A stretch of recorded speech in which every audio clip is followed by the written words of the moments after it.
તમારામાંથી ઘણા બધા લોકોની ઈચ્છા હશે કે કોઈ બહારના દેશમાં ભણે, અમેરિકા, કેનેડા અથવા તો યુકે જેવા દેશમાં ભણીને પોતાનું ફ્યુચર સેટ કરી નાખે. પરંતુ તમારામાંથી ઘણા બધા લોકોને કેટલાક એવા પ્રશ્ન હશે કે જે મૂંઝવતા હશે. જેમ કે વિઝા રિજેક્ટ થઈ જાય તો શું કરવાનું, કોર્સ કયો પસંદ કરવાનો, લોકેશન કયું પસંદ કરવાનું, કોલેજ કઈ પસંદ કરવાની. આ બધા જ પ્રશ્નો કદાચ તમારા મનમાં ચોક્કસથી હશે. તો મૂંઝાવાની બિલકુલ જરૂર નથી. અમારો આ એક્સપર્ટ વાળો વિડીયો તમે પૂરો જોઈ રહેશો ને તો તમારા પ્રશ્નો જેટલા પણ હશે ને એનું સોલ્યુશન આ એક જ વિડીયોમાં મળી જવાનું છે. એટલા માટે થઈને આ વિડીયો એકવાર પૂરો જોઈને જજો. Hello, ladies and gentlemen. This is your captain speaking. We'll be landing in the airport in just a few minutes. નમસ્કાર, VTV ડિજિટલમાં તમારું સ્વાગત છે અને હું છું આપનો દોસ્ત કરણ ચરોતરા. હવે તમારામાંથી ઘણા બધા લોકોની ઈચ્છા હશે કે વિદેશમાં ભણવું, પરંતુ બધા જ લોકો વિદેશમાં નથી જઈ શકતા કારણ કે ઘણા બધા લોકોના વિઝા રિજેક્ટ થઈ જતા હોય છે. હવે જો આ વાત હું કોઈ હમાં નથી કહી રહ્યો, કારણ કે એક ડેટા બતાવે છે કે શેંગેન વિઝા માટે જે લોકોએ અપ્લાય કર્યું ને એમાંથી મોટા ભાગના લોકોના વિઝા રિજેક્ટ થઈ ગયા, લગભગ 20% કરતાં પણ વધારે. હવે આ જ હાલત US, UK અને બીજા બધા કન્ટ્રીની પણ છે. લગભગ 30 થી 40% લોકોના વિઝા રિજેક્ટ થઈ જાય છે. હવે આવા સમયે જો તમને સાચું કન્સલ્ટેશન મળે ને તો ચોક્કસથી તમે ત્યાં પહોંચી શકો છો, ભણી શકો છો. અત્યારે આપણી સાથે એક એવા વ્યક્તિ છે કે જેમની કંપનીએ 1 લાખ કરતાં પણ વધારે લોકોને માર્ગદર્શન તો આપ્યું, પરંતુ એમનો વિઝા સક્સેસ રેટ લગભગ 97% છે. અત્યારે આપણી સાથે ચિરાગભાઈ છે. ચિરાગભાઈ, સૌથી પહેલા તો VTV ડિજિટલમાં તમારું સ્વાગત છે. સૌથી પહેલા તો હું પ્રશ્ન જ પૂછી લઈશ કે જ્યારે પણ પ્રશ્ન આવે ક્યાંક બહારના દેશમાં જવાનું ત્યારે ઘણા બધા લોકો ડરી જતા હોય છે, કારણ કે એમને એક જ ડર હોય છે કે વિઝા રિજેક્ટ થઈ જશે. તો સૌથી પહેલા તો એ જણાવી દો કે શા માટે થઈને લોકો ડરે છે. વાત તો સાચી છે, કારણ કે તમારો આજે આ મિશન જે છે એ નાનું નથી. આ તમારે 25 થી 30 લાખ રૂપિયાનો તમે ખર્ચો કરી રહ્યા છો. હવે એ પૈસા તમારા બધા જ પાણીમાં જતા રહે, તમારું બહુ જ મોટું નુકસાન થાય, તમારી કરિયર આખી ખલાસ થઈ જાય, તમારા વિઝન આખા તૂટી જાય જો નાનામાં નાની ભૂલ થાય તો. અને અત્યારે એવું છે કે માઇનોર મિસ્ટેક્સમાં બી બધી ડેવલપ કન્ટ્રીઝમાં તો એક્યુરેસી ઇઝ નંબર 1 પોલિસી. એટલે જો એક્યુરેટલી તમારી પ્રોપર સ્ટ્રેટેજી સાથે, પ્રોપર એક્સપ્લેનેશન સાથે ફાઇલ ના મુકાય તો તરત એ લોકો વિઝા રિજેક્ટ કરી નાખે છે. અને લોકોનું ડરવું બી વેલિડ છે, કારણ કે અત્યારે લગભગ 5000 ઉપર એજન્ટો આ બધું કામ કરે છે અને ઘણા બધા એવા છે કે જે લોકોને પ્રોપર નોલેજ બી નથી. એટલે એના લીધે આ વિઝાનો રિજેક્શન રેટ બહુ જ વધારે છે ઇન્ડિયામાં. અચ્છા, આપણે જે કંપની છે જેપ્સી, જે આપણે વારંવાર કહી રહ્યા છીએ કે 97% સુધીનો સક્સેસ રેટ છે, પરંતુ આ કંપની વિશે થોડુંક જણાવી દો કે જેથી લોકોને ટ્રસ્ટ પણ આવે અને લોકોને ઇન્ફોર્મેશન પણ મળે. શ્યોર. જેપ્સી ઇમિગ્રેશન સર્વિસીસનું એકચ્યુઅલ જેપ્સીનું મેઇન નેમ છે global education and placement services incorporation, જે આપણે કેનેડામાં 2005 જૂનની 3જી તારીખે ખોલી. ત્યારબાદ એની બ્રાન્ચીસ અહીંયા ઇન્ડિયામાં ખોલી તરત ને તરત, અને ત્યારથી અમે લોકો અહીંયા આગળ સેવા આપી રહ્યા છીએ. લગભગ 1 લાખથી વધારે લોકોને કાઉન્સેલ કર્યા છે. લગભગ 40,000થી વધુ લોકો વિઝા લઈને ઓલરેડી US, UK, કેનેડા અને યુરોપિયન કન્ટ્રીઝમાં સેટલ થઈ ચૂક્યા. અને આ બધી વસ્તુઓ પોસિબલ એટલા માટે થઈ કે આના માટે પ્રોપર એજ્યુકેશન જોઈએ. એટલે હું પોતે મારી પોતાની ઇન્ટ્રોડક્શન આપું તો મેં મારું માસ્ટર્સ યુએસમાં કર્યું, મેં યુએસમાં કોલેજો ચલાવી, મેં કેનેડામાં કોલેજો ચલાવી. As a director of education હું પોતે કોર્સ બી ડિઝાઇન કરતો હતો અને મિનિસ્ટ્રી જોડે પણ હું 7 વર્ષ સુધી પર્સનલી સંકળાયેલો રહ્યો છું. એટલે મિનિસ્ટ્રી ઓફ એજ્યુકેશન અને પ્લસ એની જોડે ઇમિગ્રેશનનું નોલેજ, કારણ કે હું પોતે ગુજરાતમાં લગભગ પહેલો માણસ હોઈશ જેને કેનેડિયન ગવર્મેન્ટે એક સર્ટિફાઈડ ઇમિગ્રેશન કન્સલ્ટન્ટનું ટાઇટલ આપ્યું અને મેં એની એક્ઝામો બધી પાસ કરી. તો એ તમારે આના માટે પ્રોપર એજ્યુકેશન જોઈએ છે. ગમે તે માણસ આજે એજન્ટ બની અને આ કામ ચાલુ કરી દે તો રિફ્યુઝલ તો આવવાના જ છે. તો એ મારી આ જે 100% એક્યુરેસી અને પ્રોપર મારા નોલેજ, કાયદાઓનું નોલેજ, ગવર્મેન્ટ શું માગે છે, વિઝા ઓફિસરને શું જોઈએ છે, એ બધી વસ્તુઓનું મારું જે ઇન્ટરનલ અને ઇનડેપ્થ નોલેજ જે છે એના લીધે આજે મારા ક્લાયન્ટો સક્સેસફુલ છે.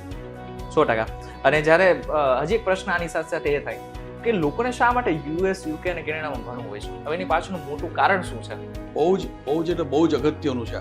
અત્યારે લોકો ગભરાઈ ગયા છે કે ફોરેન ભણવા જઈશું, જોબ નહીં મળે, આ થશે તે થશે, રાઈટ? પણ એવું તમે ક્યાં સુધી ડરશો? ઇન્ડિયામાં કેટલા સેફ છો? દરેક ગલીમાં અહીંયા આગળ બી ક્રાઇમ તો થાય છે, દરેક કન્ટ્રીમાં ક્રાઇમ છે. રાઈટ. પણ આજે ડેવલપ કન્ટ્રીની અંદર કાયદાઓ બહુ જ સારા છે, સ્ટ્રોંગ છે, કડક છે. હવે જીઓ પોલિટિકલ સિચ્યુએશન તો આટલા વર્ષોથી આવી રહી છે. અમેરિકા કદી આપણું નહોતું કે ભાઈ તમે જોવા જાઓ તો કેનેડા જોડે જે અત્યારના કોન્ફ્લિક્ટ થયો છે એના લીધે કોઈ ગુજરાતીને ત્યાં તકલીફ નથી થઈ. ઇકોનોમિક ક્રાઇસિસ અત્યારે બધે જ છે, યુએસમાં, યુકેમાં, કેનેડામાં, યુરોપમાં, રાઈટ. કાલે રશિયાને જે આટલા હમણાં એટેક્સ થયા તો એ એટેક્સના લીધેથી હવે યુરોપિયન કન્ટ્રીઝમાં પણ બહુ મોટા પ્રોબ્લેમો આવી શકે છે. પણ શું આ બધી વસ્તુઓ એક યુવાન કે એક સ્ટુડન્ટે મગજમાં લઈને પોતાની આખી કરિયર ડૂબાડી દેવી જોઈએ? ના. તમે આજે જુઓ તો કે એક ઇન્ડિયાના ગ્રેજ્યુએટને સ્ટાર્ટિંગ સેલરી કેટલી હોય છે? 30,000 થી 50,000 રૂપિયા મહિને. એટલે કે લગભગ જોવા જઈએ તો 4 થી 5 લાખ રૂપિયા વર્ષની સેલરી થઈ. હવે તમે અમેરિકાના, કેનેડાના કે યુકેના ગ્રેજ્યુએટને જુઓ ને તો 45 થી 50 લાખ રૂપિયાની સ્ટાર્ટિંગ સેલરી, અને એ બી એક એવરેજ છોકરાને. એનાથી વધારે હાયર એજ્યુકેશન વાળો છોકરો હોય કે વધારે ક્વોલિફાઈડ છોકરો હોય કે વધારે સ્માર્ટ છોકરો હોય તેની સેલરી તો ક્યાંય પહોંચે છે. તો આ જે ડિફરન્સ જે છે 10 ટાઈમ્સનો ડિફરન્સ, એ ડિફરન્સના લીધે થઈને આજે છોકરાઓને બહાર ભણવા જવું જ પડે. ખાસ કરીને સામાન્ય ઘરના છોકરા હોય કે હાયર મિડલ ક્લાસના છોકરાઓ હોય, એ લોકોને પોતાની લાઈફના સ્ટાન્ડર્ડ્સ ચેન્જ કરવા હોય તો ઇન્ડિયામાં તો એવી કોઈ સેલરી ચેન્જ થવાની જ નથી એટલી જલ્દી. તમારે 10 વર્ષે તમે ગણતરી કરો, મેં એક પ્રોપર ઇવેલ્યુએશન કર્યું તો 10 years પછી તમે એક ઇન્ડિયન છોકરો 10 લાખથી 20 લાખથી 50 લાખ મેક્સિમમ બચાવી શક્યો હશે, મેક્સિમમ. જ્યારે કેનેડા કે અમેરિકા કે યુકેથી જે છોકરો કોઈ પાછો આવે તો એની પાસે મિનિમમ 5 કરોડ હોય છે.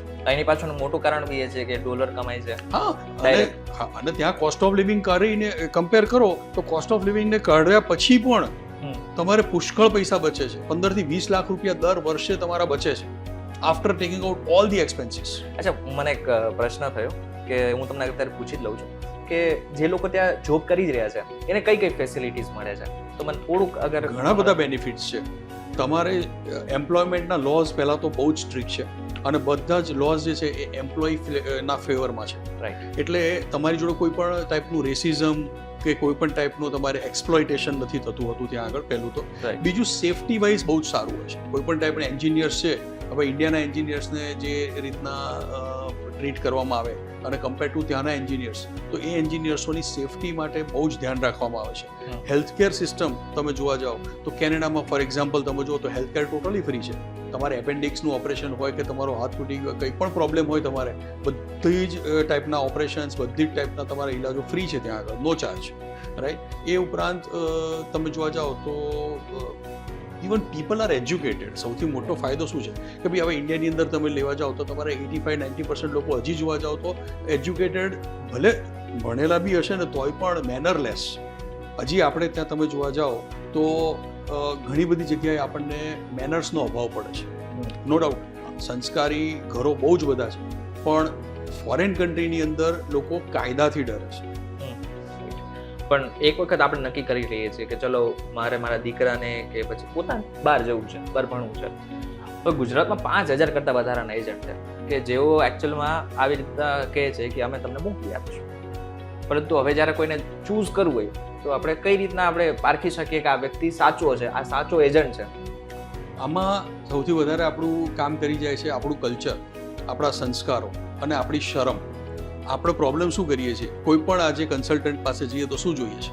કેટલી મોટી ઓફિસ છે, કેટલી સરસ ઓફિસ છે, કેટલો સરસ સ્ટાફ છે, કઈ ટાઈપનું ઇન્ફ્રાસ્ટ્રક્ચર છે, રાઈટ. તમે આ બધી વસ્તુઓ તમારે કોઈ મતલબની જ નથી. તમારે 5-7 સવાલ પૂછવા જોઈએ ને. તમે આજે એજન્ટ સિલેક્ટ કરો છો, કન્સલ્ટન્ટ, પહેલાં તો તમે એજન્ટ સિલેક્ટ કરો છો કે કન્સલ્ટન્ટ, એ નક્કી કરવું પડે. તમે એજન્ટ સિલેક્ટ કરો તો પ્રોબ્લેમ શું આવે છે કે એજન્ટને તો એક જ વસ્તુ જોઈએ છે કે સ્ટુડન્ટ્સને ક્યાં આગળ મોકલવું જ્યાંથી સૌથી વધારે મને કમિશન મળે. ચોખ્ખો બિઝનેસ છે. પણ તમારે શું જોઈએ છે? સારામાં સારી કોલેજ, સારામાં સારો કોર્સ અને સારામાં સારી લોકેશન. જો તમારો કોર્સ સારો નહીં હોય, કોલેજ સારી કે યુનિવર્સિટી સારી નહીં હોય, તો તમારે કોઈ સારી લોકેશન નહીં હોય જ્યાં જોબ્સ ના મળતી હોય, એવી જગ્યાએ તમને મૂકી દેવામાં આવે તો તમને પછી આગળની આખી લાઈફ તમારી ખલાસ થઈ જવાની છે. આજે સૌથી મોટો પ્રોબ્લેમ શું છે કે લાસ્ટ યરનો તમે ડેટા જુઓ, 2023નો ડેટા, તો 10 લાખ છોકરાઓ બહાર ગયા ભણવા માટે ઇન્ડિયામાંથી. એમાંથી 75% સ્ટુડન્ટ્સો સેટલ નથી થયા. કાં તો સ્ટોરમાં, કાં તો લોન્ડ્રામેટમાં, કાં તો ગ્રોસરી સ્ટોરમાં, કાં તો રેસ્ટોરન્ટમાં, કાં તો ગેસ સ્ટેશનમાં, આવી બધી જગ્યાએ જોબ કરતા દેખાય છે આપણા છોકરાઓ. કેમ? કારણ કે કોલેજ સારી ના હોય, કોર્સ સારો ના હોય, લોકેશન સારી ના હોય, તો એ બધા પછી છેલ્લે જ થવાનું છે. તમે એઝ એ પેરેન્ટ કે એઝ એ સ્ટુડન્ટ તમારો હક બને છે કે તમે તમારા કન્સલ્ટન્ટને ફ્યુ ક્વેશ્ચન્સ પૂછો કે ભાઈ તમે ત્યાં ભણેલા છો, તમે ત્યાં જોબ કરેલી છે, તમે એજ્યુકેશન સેક્ટરનું શું નોલેજ ધરાવો છો, મિનિસ્ટ્રી ઓફ એજ્યુકેશનના કાયદાઓનું નોલેજ છે, લો એન્ફોર્સમેન્ટ શું છે ત્યાંનું, ત્યાં આગળના વર્કફોર્સના કાયદાઓ કેવા છે, કારણ હું ત્યાં આગળ જોબ કરીશ તો મારા માટે શું જોઈએ શું ના જોઈએ, શું પ્લસીસ છે શું માઇનસીસ છે. એ ઉપરાંત ઇમિગ્રેશનના લોસ કે તમે આજે મને મોકલી તો દો છો પણ ત્યાં જઈને મારું શું થશે, મને ઇમિગ્રેશન મને વર્ક પરમિટ મળશે, મને જોબ કરવા મળશે, કઈ ટાઈપની જોબ મળશે, તો પ્લેસમેન્ટનું શું નોલેજ છે મારી પાસે, HR સેક્ટરનું શું નોલેજ છે મારી પાસે, આ બધી વસ્તુઓ તમે પૂછો. ઇમિગ્રેશનનું તમારી પાસે લાયસન્સ છે કે નહીં, તમને કોઈ ગવર્મેન્ટ બોડીએ લાયસન્સ આપેલું છે, તમને ઓથોરાઇઝ કર્યા છે આ કામ કરવા માટે, આ બધું પછી તમારી પાસે કેટલો એક્સપિરિયન્સ છે, આ ક્વેશ્ચન બી પૂછો. અને આ બધા આન્સરો તમને જો યસ આવે તો જ એ વ્યક્તિ તમારા કન્સલ્ટન્ટ બનવાને યોગ્ય છે. આમાંથી એક પણ આન્સર તમારો નો હશે, they are not a right agent for you. અચ્છા, થોડોક અલગ પ્રશ્ન પૂછી લઈશ, થોડો કડક પણ પ્રશ્ન પૂછી લઈશ. તો શા માટે જેપ્સી ઉપર લોકો વિશ્વાસ કરે? અને એની સાથે હજી એક પ્રશ્ન કે 97% તમે રેટ બતાવો છો કે સક્સેસ રેટ, તો એ કઈ રીતે સમજાવું તમને? સી આ બધાના આન્સર મારા યસ છે. સૌથી મોટો પ્રોબ્લેમ એ છે કે હું જીવ્યો છું આની અંદર. હું 1996 થી આજે 30 વર્ષ પૂરા થશે ઓલમોસ્ટ. 1996 થી મારો અભ્યાસ યુએસમાં મેં લીધો, હું અમેરિકામાં ફોર્ચ્યુન 500 કંપનીઝમાં મેં કામ કર્યું. અચ્છા. હા, મેં મારા અંડરમાં 175 અમેરિકનોને મારા અંડરમાં મેં કામ કરાવડાવ્યું છે. I was a project leader for JP Morgan and I worked for JP Morgan, Philip Morris, Penn Weber, Prudential, Pride Products, number of companies. તો આ બધી કંપનીઓ જોડે કામ કર્યું. એ ઉપરાંત મેં ઘણા બધા એજ્યુકેશનલ ઇન્સ્ટિટ્યૂટ્સો પોતે as a director of education રહીને ચલાયા છે. અને મેં પોતે 7,000 ઉપર અમેરિકન ને કેનેડિયન્સને ભણાયા છે. અને એ ઉપરાંત હું પોતે કેનેડિયન ગવર્મેન્ટનો ઇમિગ્રેશનને એ લોકોની જે લાયસન્સિંગ બોડી છે એનો લાયસન્સ હોલ્ડર છું. અને ફર્સ્ટ લાયસન્સ હોલ્ડર, ઇનફેક્ટ ગુજરાતમાં કોઈની પાસે લાયસન્સ હતું જ્યારે મેં લાયસન્સ લીધું. તો આઈ ઓલ્સો ટ્રેન્ડ અપ્રોક્સિમેટલી 220 એજન્ટોને તો મેં ટ્રેન કર્યા છે ગુજરાતના, ટુ એજ્યુકેટ ધેમ કે ભાઈ ના આમ નહીં આમ કરો, કારણ કે કેટલા બધા છોકરાઓની જિંદગી ખરાબ થઈ જાય છે. તો I have been into all this things since so many years. આ બધી વસ્તુ Rome was not built in a day. તો મેં 29 યર્સ, આજે 30th યર છે કંપની મારું પોતાનું, અને મારી કંપનીનું 20મું વર્ષ છે. આટલા વર્ષોથી એકદમ સચોટ સેવા, એકદમ પ્રોપર સિન્સિયર લેવલે સેવા આપી છે અને સિન્સિયર લેવલે કામ કર્યું છે. દરેક કાયદાનું નોલેજ પકડી રાખ્યું છે. એવરી ડે જે બી લો ચેન્જ થાય અડધી રાત સુધી વાંચીને રેડી રાખીએ છીએ, અને એના લીધે થઈને આ સક્સેસ રેટ પકડી રાખ્યો છે. આ બધું વાત કરી જ રહ્યો છો તો મને બે પ્રશ્ન હજી મનમાં આવે છે. એક US અને કેનેડા. કેનેડાના ભારત અત્યારના જે સંબંધો છે એ થોડા તણાવ ભર્યા છે, એમને બધાને ખબર છે. યુએસની જે સિચ્યુએશન છે અત્યારે, જે સામે આવી રહ્યું છે કે ત્યાં જોબ નથી મળી રહી, અને બીજી બાજુ કેનેડામાં પણ ક્યાંક ને ક્યાંક આ જ રીતની સિસ્ટમ કામ કરી રહી છે. કારણ ઘણા બધા લોકો એવું કર્યા છે કે માત્ર કેનેડાના જેટલા પણ લોકો છે એને જોબ આપવાની છે, બીજા બધા લોકો નથી આપવાની. આ બધા સમાચારો છે. આ બધાની વચ્ચે જે માણસને ત્યાં જવું છે એ શું વિચારીને જાય? સી આ બહુ જ એક સિરિયસ સવાલ કર્યો તમે, કારણ કે મારે આનો ઇનફેક્ટ હું ભૂલી જાત, મારે આ પોઈન્ટ તમારી સાથે ડિસ્કસ કરવો હતો. તો આ સવાલમાં હું એવું કહીશ તમને કે ઘણું બધું ખોટું આવી રહ્યું છે, ઘણું બધું ખોટું આવી રહ્યું છે. ત્યાં આગળ 15 લાખથી વધારે ગુજરાતીઓ રહે છે. કેનેડાની વાત કરું તો 15 લાખ, હા, આટલા બધા ગુજરાતીઓ છે ત્યાં આગળ, કે નાની 10-15 લોકો નથી રહેતા. આજ સુધી કોઈને બી એવી તકલીફ થઈ મેં સાંભળ્યું નથી. હું પોતે ત્યાં આગળ 25 વર્ષથી રહું છું. 2000ની સાલથી હું કેનેડામાં રહું છું, બરાબર છે. હું પોતે કેનેડિયન સિટીઝન છું. 2003માં મારી સિટીઝનશીપ આવી, અને મારા ત્યાં આગળ મારું આખું ફેમિલી ત્યાં આગળ, હું અહીંયા હોઉં તો પણ ત્યાં આગળ રહેતું હોય છે. કદી આજ સુધી એવી તકલીફ, હા, થોડા ચેન્જીસ આવ્યા છે પણ એ કરેક્શન આવશે. એ બેઝિકલી શું થયું આમાં કે છેલ્લા 3 વર્ષમાં કોવિડ પછી ગવર્મેન્ટ એટલી લિબરલ થઈ ગઈ કે ગવર્મેન્ટે પહેલાં નક્કી કરેલું કે દર વર્ષે ખાલી 5 લાખ ટ્રાવેલર્સને બોલાવો, જે સ્ટુડન્ટ પર આવે કે વિઝિટર પર આવે કે વર્ક તરીકે આવે. 5 લાખથી વધારે નહીં બોલાવે. એના બદલે 9 લાખ લોકો આવી ગયા. હવે જે વધારાના આવ્યા એ લોકોને પાછા કાઢવા પડે, કાં તો સેટલ કરવા પડે. હવે એ જે એક્સેસ જે લોકો હતા એ લોકોના લીધે થઈને જે જોબ્સમાં અને બધામાં જે ઇસ્યુ આવ્યા એ આવ્યા છે. અચ્છા, બીજું કે ગવર્મેન્ટમાં બી સ્ટેબિલિટી નથી. ગવર્મેન્ટ એક બીજી પાર્ટીના સપોર્ટમાં રહીને ચાલી રહી હતી. હવે જે એ સેકન્ડ પાર્ટી હતી એ એન્ટી ઇન્ડિયન હતી, બરાબર. હવે એ પાર્ટી જતી રહી.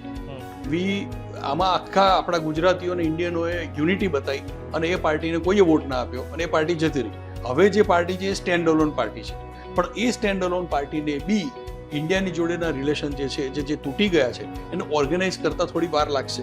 પણ આ જે જીઓ પોલિટિકલ સિચ્યુએશન છે એના લીધે થોડી નેગેટિવિટી આવી ગઈ છે, બીજું કશું છે નહીં એની અંદર. અને એના લીધે હું સ્ટુડન્ટ્સોને એમ જ કહીશ કે તમે ડરી ગયા તો તમારી કરિયર છે, તમારું ફ્યુચર છે. અહીંયા આગળ ઇન્ડિયામાં 150 કરોડ લોકો છે, તમે ક્યાં આગળ કોમ્પિટિશનમાં લડવાના? બધા તો નથી લડી શકતા ને. 95-97% તમને સારી યુનિવર્સિટીમાં એમાં તમને એડમિશન મળે છે, તો તમે ક્યાં જશો? રાઈટ. અને એમાંથી તમે ગ્રેજ્યુએટ થયા પછી પણ તમને કોમ્પિટિશન તો ફેસ કરવી પડે છે, લો કોસ્ટ ઓફ વેજીસ તમારે ફેસ કરવા પડે છે. તો તમે ત્યાં આગળ આજે $50,000 એક એવરેજ છોકરો જે 70% લાવતો હોય, 65 થી 70%, એ બી $50,000 સ્ટાર્ટ કરે છે પગાર. તો 50 લાખ રૂપિયા એવા લોકો વર્ષે કમાય છે જે લોકો 55 થી 60% અને 70% ની વચ્ચે રમી રહ્યા છે અહીંયા આગળ, જે લોકોને અહીંયા આગળ 20,000 બી નથી આપવાનું કોઈ.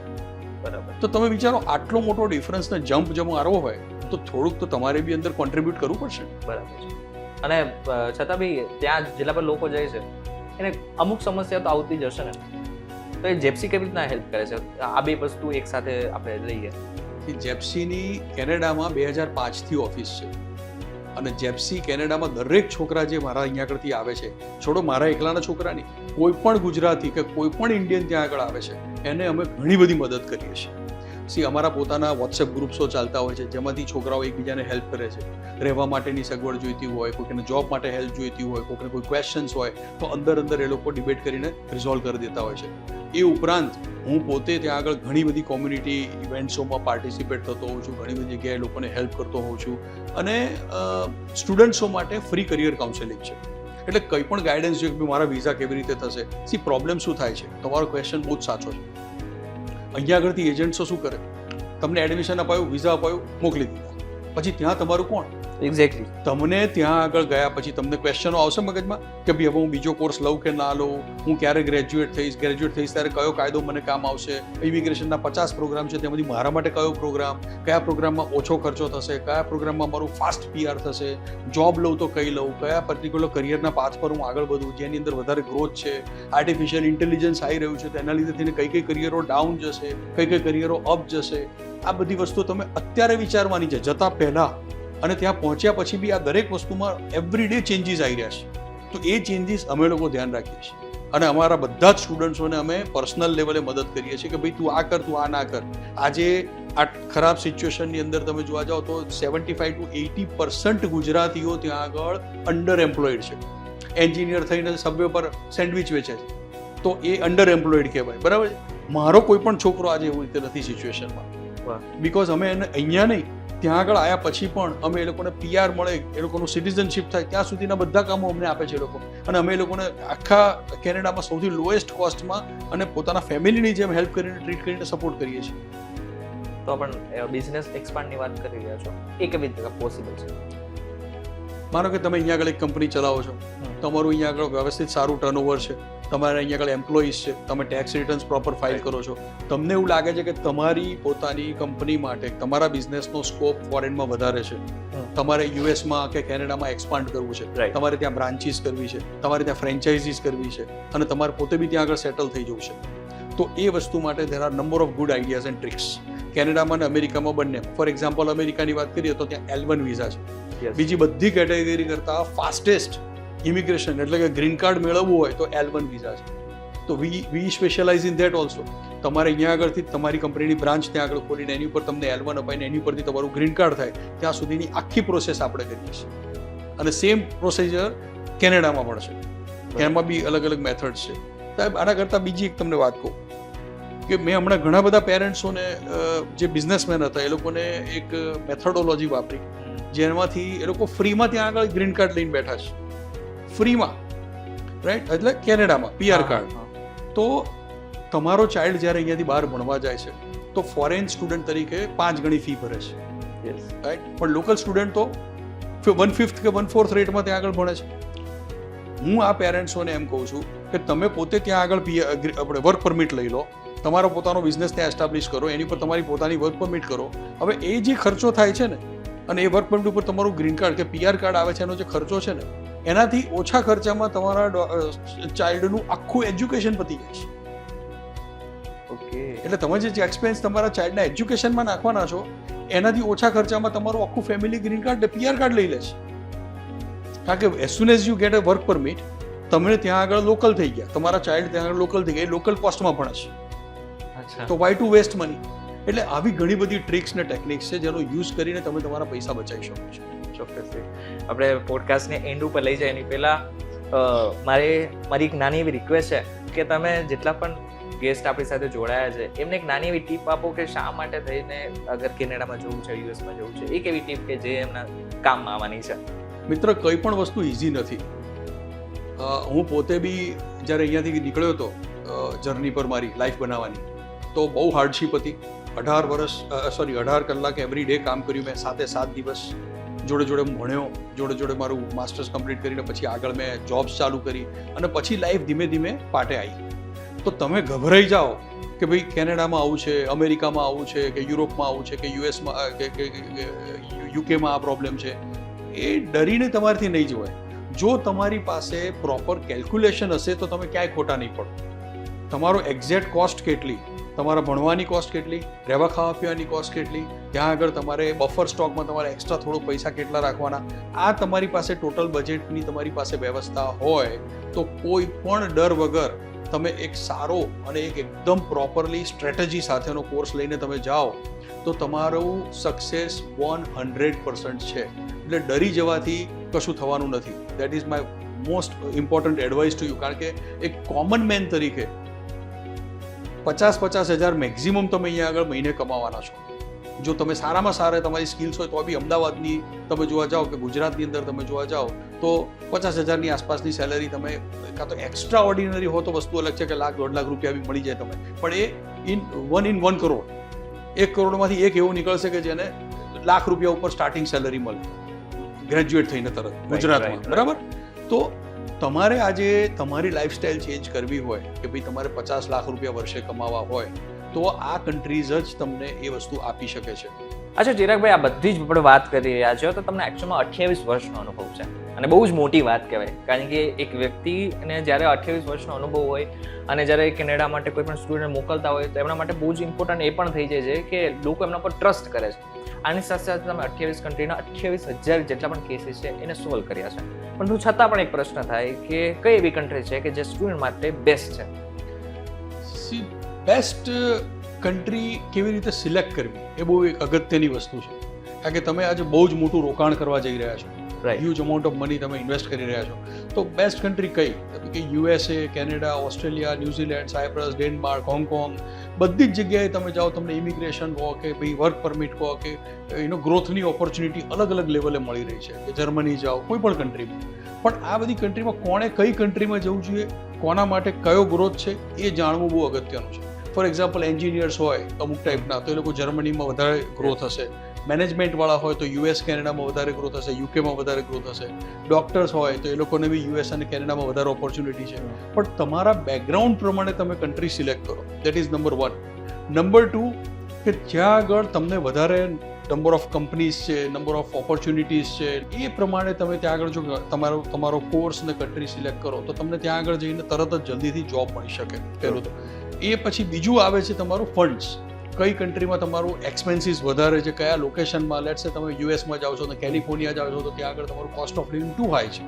પણ એ જ વસ્તુ તમે માનો કે વર્જિનિયામાં કે તમે પેન્સિલ્વેનિયામાં જાઓ છો તો ત્યાં આગળ કોસ્ટ ઓફ લિવિંગ લો છે, કે ટેક્સાસ જાઓ છો તો એનથી બી લો છે, એરિઝોના જાઓ છો એનથી બી લો છે. તો કોસ્ટ ઓફ લિવિંગ બહુ મોટું મેટર કરે છે તમે કોઈ પણ કન્ટ્રી લોકેશન પકડો એ વખતે. અને એ પછી આવે છે સૌથી અગત્યની વસ્તુ કે કઈ કન્ટ્રી મને આગળ જતા વર્ક પરમિટ આપશે અને ઇમિગ્રેશન આપશે. કારણ કે અહીંયાથી 99% પેરેન્ટ્સો પોતાના છોકરાઓને ફોરેન એટલા માટે મોકલે છે કે ત્યાં આગળ જઈને સારામાં સારી જોબ મળે અને એ લોકો સેટલ થાય, પીઆર મળે, ઇમિગ્રેશન મળે. હવે એવી કન્ટ્રીઓ કે જ્યાં આગળ ઇમિગ્રેશન જ ના મળવાનું હોય ત્યાં આગળ મોકલીને કોઈ મતલબ જ નથી, આટલા બધા પૈસા ખર્ચીએ. તો અમુક કન્ટ્રીમાં એવું છે કે તમે ત્યાં આગળ ભણ્યા એ પછી તમને જો કોઈ પણ કંપની સ્પોન્સર ના કરે તો તમને ઇમિગ્રેશન ના મળે. તો અત્યારના એક જ એવી કન્ટ્રી છે કે જે વિધાઉટ સ્પોન્સરશિપ તમને ઇમિગ્રેશન આપે ને એ છે કેનેડા. રાઈટ? યુએસમાં બી ઘણી બધી સરસ ઓપોર્ચ્યુનિટી. મારા હજારો છોકરાઓ યુએસમાં ભણે છે, હજારો છોકરાઓ મારા યુકેમાં ભણે છે, ઓસ્ટ્રેલિયામાં ભણે છે, ન્યુઝીલેન્ડમાં પણ ભણે છે ને ઇવન યુરોપિયન કન્ટ્રીઝમાં પણ ભણે છે. પણ અત્યારે કેનેડાની અંદર બેસ્ટ કેનેડાનો એક જ પ્રોબ્લેમ હતો કે ખાલિસ્તાની એક્સ્ટ્રીમિસ્ટો બધી મુવમેન્ટ્સો કરતા હતા, પણ હવે એ જતો રહ્યો. હવે નવી ગવર્મેન્ટ બહુ સ્ટ્રિક્ટ છે એ બાબતે.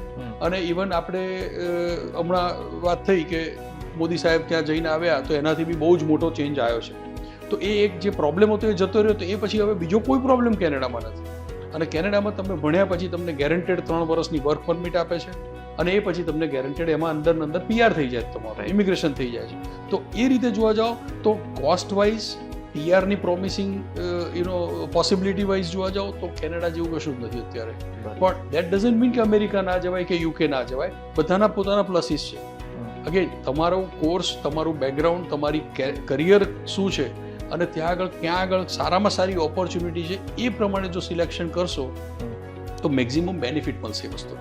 બરાબર.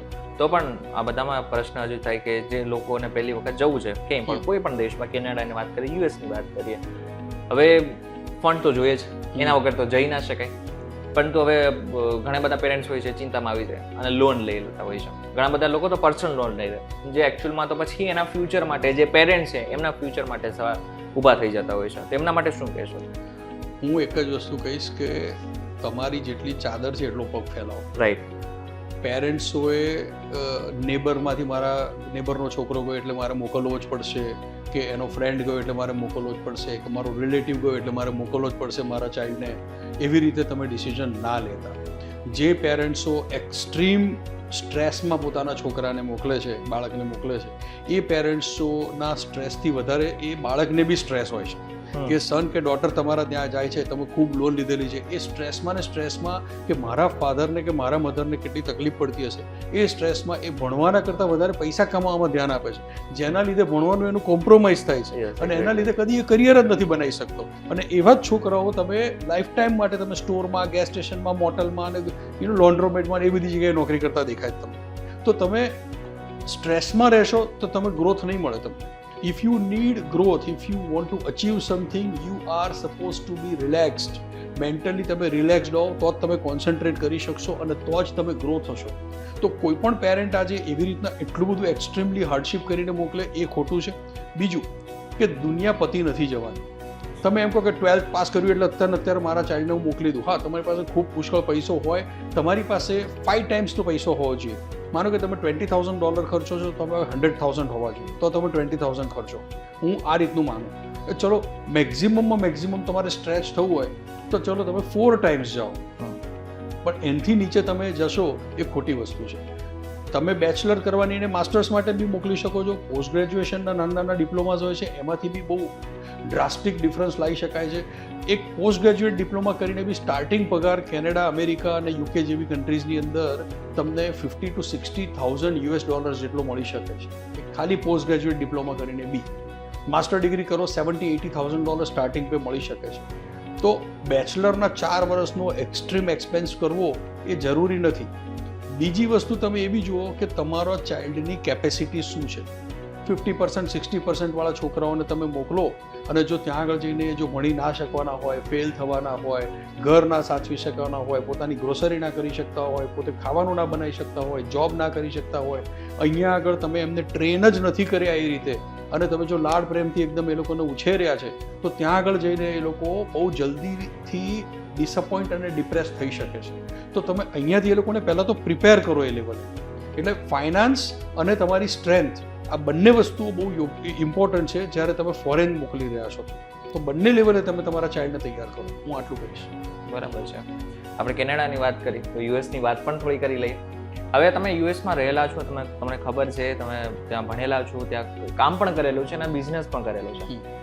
હવે અમારા ઘણા બધા એવા ચાહકો છે કે જેઓ પૂછતા હોય છે કે યુએસએમાં સેટલ થવું છે, તો એકચ્યુઅલમાં કયો બેસ્ટ વે છે કે યુએસમાં સેટલ થઈ શકાય? સ્ટુડન્ટ્સો માટે બહુ લોંગ જર્ની છે. જે લોકો સ્ટુડન્ટ ઉપર જાય છે એ ભણ્યા પછી ત્યાં આગળ એ લોકોને ફિલ્ડમાં જોબ મળી જાય, 3 મહિનામાં શોધવાની હોય છે. ફિલ્ડમાં જોબ મળી જાય તો એમને OPT મળે છે. OPTની અંદર STEM પ્રોગ્રામ હોય, એટલે કે સાયન્સ, મેડિકલ, મેથ, એન્જિનિયરિંગ લેવલના પ્રોગ્રામ્સ હોય, તો એની અંદર એ લોકોને 3 વર્ષની OPT એટલે કે વર્ક પરમિટ મળે છે. પણ ફિલ્ડમાં જોબ કરવી પડે. ફિલ્ડમાં જોબ ના મળે તો એ OPTનો ઓપ્શન એ લોકોનો કેન્સલ થઈ જાય છે. ચલો OPT મળી ગઈ પછી બી એ લોકોને એમાંથી H1માં કન્વર્ટ કરવાનું હોય છે. અગેન એની અંદર લક આવે છે, કારણ કે એ તમારે લકમાં એટલે it's like a lottery system. હવે એ લકમાં તમારું H1 લાગ્યો તો ઠીક છે, ના લાગે તો નેક્સ્ટ યર ફરથી ટ્રાય કરો, ના લાગે તો નેક્સ્ટ યર ફરથી ટ્રાય કરો. અને જો તમારી ઓપીડી જતી રહી તો એટલે તમારો પીરિયડ પતી ગયો તો તમારે પાછા આવવું પડે, કાં તો પછી ત્યાંથી કેનેડા જતા રહેવું પડે કે એવા બી ઓપ્શનો શોધવા પડે. તો સ્ટુડન્ટનો જે રૂટ છે એ બહુ જ લાંબો છે, કારણ કે H1 કર્યા પછી બી તમારે 10-15 વર્ષે ગ્રીન કાર્ડ થાય છે, રાઈટ? એટલે એ બહુ જ લાંબો રૂટ છે. જે લોકો પાસે અહીંયા એક્સપિરિયન્સ છે, થોડા ઘણા પૈસા છે, બહુ નહીં, કારણ તો એ લોકો માટે એક બહુ સ્ટ્રેટેજિક રસ્તો છે, જે ત્યાં આગળ એકદમ ઓછી કોસ્ટમાં તમને ત્યાં આગળ સીધું ગ્રીન કાર્ડ અપાઈ શકે.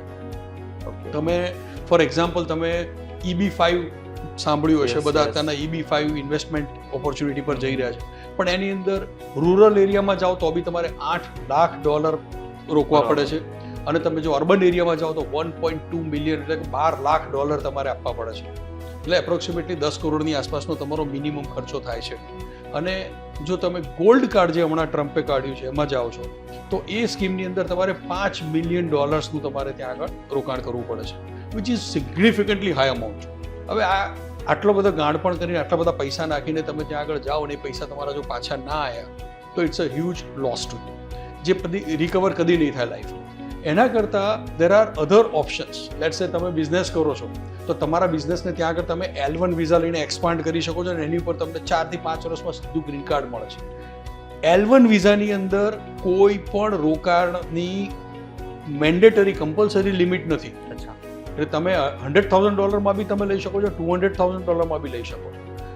L1 વિઝા પર કોણ ક્વોલિફાય થાય એના ક્રાઇટેરિયા છે. તો એ ક્રાઇટેરિયા માટે હું પર્સનલી હેલ્પ કરી શકું છું. There is no charge to meet me. હું એ લોકોને ગાઈડ કરી શકું છું કે તમે આ રીતે કરો. મારી પાસે ઘણા બધા પ્રોજેક્ટ્સ છે, n નંબર ઓફ પ્રોજેક્ટ્સ છે, જેની અંદર તમારી પાસે એઝ લો એઝ $2-2.5 લાખ હોય તોય પણ તમને ગ્રીન કાર્ડ મળી જાય, અને એ $2-2.5 લાખ બી તમને 2 વર્ષની અંદર પાછા મળી જાય. એટલે ઝીરો કોસ્ટ પર ગ્રીન કાર્ડ મળે એવા ઓપ્શનો બી હોય છે. પણ પ્રોવાઇડેડ તમે ક્વોલિફાય થાઓ, કે ના થતા હોય તો ક્વોલિફાય થવા માટે પ્રયત્ન કરી અને તમે એની અંદર આવી જાઓ માળખામાં. એટલે પૈસો હોય તો જ ગ્રીન કાર્ડ મળે એવું નથી. There are number of ways.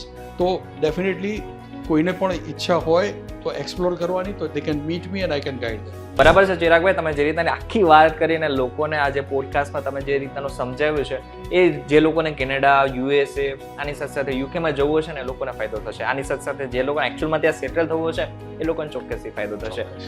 પરંતુ ચિરાગભાઈ, તમે VTV ડિજિટલ સાથે જોડાયા એ બદલ આપનો ખૂબ ખૂબ આભાર. અને આ બધાની વચ્ચે જો તમારે ચિરાગભાઈનો સંપર્ક કરવો હોય ને તો ડિસ્ક્રિપ્શનમાં એમનો કોન્ટેક્ટ લખેલો છે, તમે ત્યાંથી ડાયરેક્ટ એમનો સંપર્ક કરી શકો છો. આ વિડીયો તમને કેવો લાગ્યો અમને જરા કોમેન્ટ કરીને ચોક્કસથી કહેજો. વિડીયો થકી જો તમને કોઈ ઇન્ફોર્મેશન મળી હોય તો વિડીયો લાઈક અને શેર જરૂરથી કરજો. તો આવા જ ઇન્ફોર્મેટિવ વિડીયોઝ માટે VTV ડિજિટલ સાથે જોડાયેલા રહેજો.